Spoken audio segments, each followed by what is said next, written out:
और हमारे बिहार की प्रदेश अध्यक्ष महिला कांग्रेस सरवत फातिमा जी का और सभी हमारे सम्मानित प्रिंट मीडिया, इलेक्ट्रॉनिक मीडिया का मैं अपने इस मंच के माध्यम से नमस्कार, प्रणाम और जोहार करती हूँ।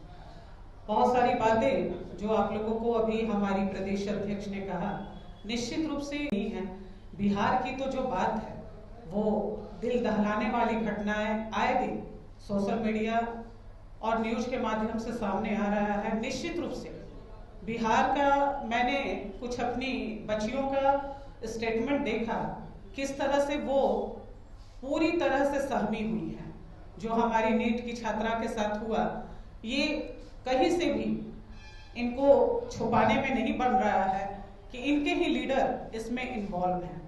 हमारी पीड़िता के साथ कहीं भी इंसाफ नहीं मिल पा रहा है और साल में 2 से 2.5 हजार बच्चियां इनके शोषण का शिकार बन गई हैं।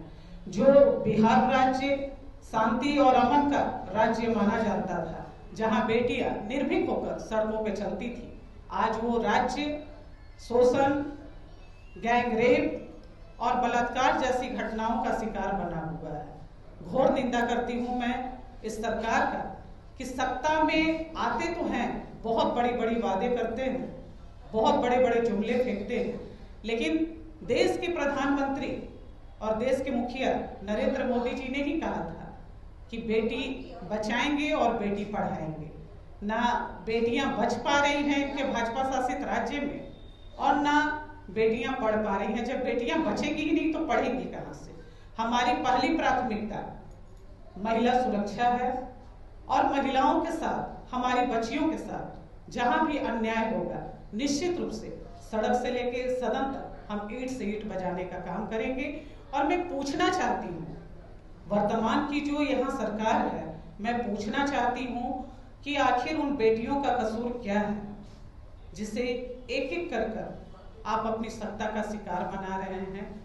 जांच तो दूर, उस पीड़िता से, उस पीड़िता के परिजनों से मिलने तक का सुध नहीं है इनको, ना न्याय दिला पा रहे हैं, ना दोषियों को सजा दिला पा रहे हैं।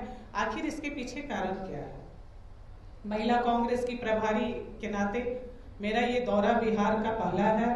मैं पहले भी आ चुकी हूँ वोटर अधिकार यात्रा में और मैंने देखा है कि जिस तरह से अब मेरे नेता आदरणीय मल्लिकार्जुन खड़गे जी, आदरणीय राहुल गांधी जी और सारे जो हमारे दिग्गज नेता हैं, उनको जो बिहार की सम्मानित जनता का अपार प्रेम स्नेह और जो उनका सपोर्ट मिल रहा था, जिस तरह से वोट की चोरी हुई और जिस तरह से छल कपट से ये राज्य में सत्ता में आए हैं, मैं घोर निंदा करती हूँ कि छल कपट की सरकार ने बेटियों को अपना शिकार बनाया और इसीलिए ये सत्ता में आए कि हमारी बेटियों को शिकार बना पाए। अभी मनरेगा का जो चल रहा है, मनरेगा में ये राम जी को भी बदनाम करने का और राम जी का दुरुपयोग कर रहे हैं। पहले तो अयोध्या मंदिर में इन्होंने किया और अब ये मनरेगा को हटा के वीजी राम जी का नाम जो दे रहे हैं, ये महात्मा गांधी जी को तो ये अपमान कर ही रहे हैं, लेकिन भगवान को भी इन्होंने नहीं छोड़ा।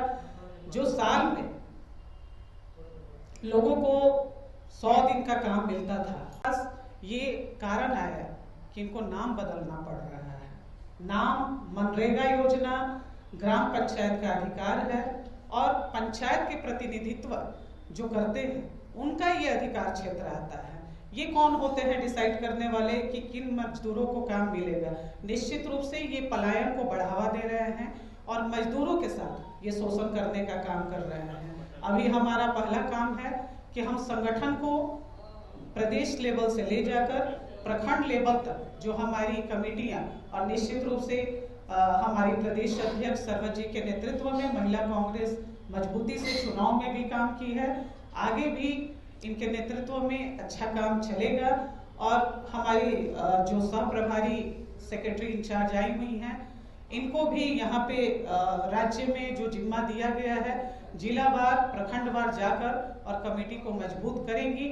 मनरेगा के लिए पंचायत लेवल तक हमारा चौपाल लगेगा और उन मजदूर महिलाओं को, उन मजदूर भाइयों को ये बताने का काम करेंगे कि केंद्र सरकार की जो आज मानसिकता है वो देश से गरीबी नहीं, गरीबों को हटाने की मानसिकता है, जिसकी हम घोर निंदा करते हैं। और निश्चित रूप से मनरेगा को हम खत्म नहीं होने देंगे, क्योंकि ये महात्मा गांधी जी की देन है कि हमारे गांव में ही, गांव के लोगों को ही डोभा, तालाब, कुआं या शौचालय या आवास योजना थी, उसमें उनको काम करने का अधिकार मिलता था, लेकिन आज वो अधिकार छीनने का काम किया गया है। हम अपनी बेटियों के साथ निश्चित रूप से कल भी खड़े थे, आज भी खड़े हैं। महिला कांग्रेस की हमारी राष्ट्रीय अध्यक्षा आदरणीय अलका लांबा जी पूरे देश में महिलाओं के साथ हो रही शोषण, गैंग रेप, बलात्कार जैसी घटनाओं को लेकर उनके साथ खड़ी हो रही हैं, उनकी आवाज को बुलंद कर रही हैं।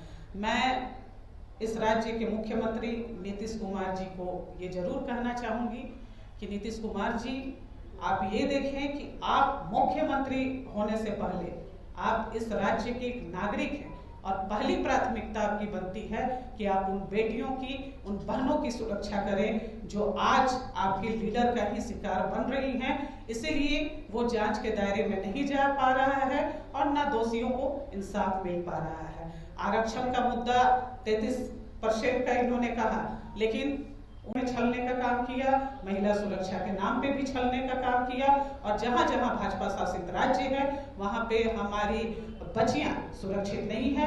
चाहे तो आप मध्य प्रदेश की बात करें, बिहार की बात करें, या फिर आप यूपी की बात करें, हर जगह घटना हो रही है और हमारी बहनें सुरक्षित। मुझे तो शर्म आती है कि 1.5 साल की बच्चियां, 4 साल की बच्चियां जो अभी जन्म ली हैं, जिनको पता भी नहीं है कि माँ और पापा, जो पूर्ण रूप से शब्द का इस्तेमाल भी नहीं कर पा रही हैं, उनके साथ इस तरह का घिनौना हरकत हो रहा है, ये दुर्भाग्यपूर्ण है। बिहार में निश्चित रूप से अब भ्रष्टाचार और त्राहिमाम और महिलाओं की जो सुरक्षा है वो भारी चूक हुई है। प्रशासन का जो काम होता है कि नागरिक को सुरक्षा देना, लेकिन प्रशासन और अफसरशाही ही इन चीजों में इन्वॉल्व है। तो मैं इसकी कड़ी निंदा करती हूँ और हम लड़ेंगे, सड़क से लेकर सदन तक इस लड़ाई को लड़ेंगे और अपनी एक एक पीड़िता बहन के साथ हम खड़ेंगे। बहुत बहुत धन्यवाद। हम तो, और ये एक ही नीट का मामला नहीं है जो नीट की तैयारी एक लड़की कर रही थी। अभी जब जांच शुरू हुआ है, इसकी जड़ें बहुत मजबूत। सिर्फ गरीबों के घर पे ही चलेगा, ये सब हॉस्टल पे कब चलेगा बुलडोजर?